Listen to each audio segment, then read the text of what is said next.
একটা ছেলে একজন মেয়ের টিএসসিতে তার শরীরের অবয়বের ছবি জুম করে করে তুলছিল।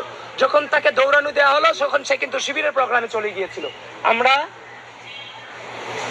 একজন ছেলে ঢাকা বিশ্ববিদ্যালয়ের প্রতিটা ইঞ্চি মাটি ভোগ করার যতটুকু অধিকার রাখেন, আমার একজন বোন এই ঢাকা বিশ্ববিদ্যালয়ের প্রতি ইঞ্চি মাটি ঠিক ওই ছেলেটার মতোই ভোগ করার অধিকার রাখেন, এই তত্ত্বে আমরা বিশ্বাস করি। এবং সেজন্য আমরা প্রশাসনকে আহ্বান জানিয়েছি, এই ঢাকা বিশ্ববিদ্যালয়ে এক হলের মেয়ে আরেক হলে যে প্রবেশ করতে পারে না, এই যে কালাকানুন, এবং একটা মেয়ে যখন অসুস্থ হয় তার বাবা মাকে পর্যন্ত ভিতরে যে ঢুকতে দেওয়া হয় না, মাকে পর্যন্ত ভিতরে ঢুকতে দেওয়া হয় না, এই কালাকানুন গুলো বাতিল করুন।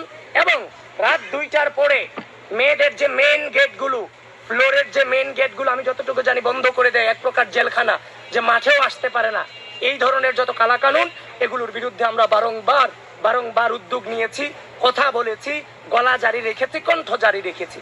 সুতরাং আমাদের বোনদের ব্যাপারে আমি আবারও বলছি, আমাদের বোনদের অধিকারের ব্যাপারে আমরা যথেষ্ট সচেতন এবং জিরো টলারেন্স নীতি অবলম্বন করি। এই ঢাকা বিশ্ববিদ্যালয়ের মাটিতে আমরা বেঁচে থাকতে আমার কোনো বোন হেয় প্রতিপন্ন হবে সেটা আমরা কখনোই বরদাস্ত করব না, সেই নীতিতে আমরা বিশ্বাস করি।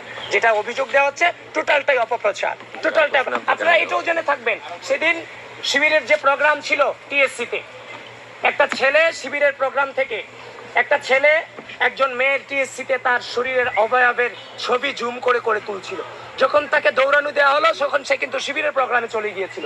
তাকে ধরে আনা হলো, ধরে আনার পর যখন তাকে জিজ্ঞাসা করা হলো তার নাম কি, সে তার নাম বলেছে 6টা, তার আইডি ছিল 4টা, আর পেজ ছিল তার 2টা, সব ফেক। পরবর্তীতে শিবিরের সাথে সংশ্লিষ্টতা ছিল।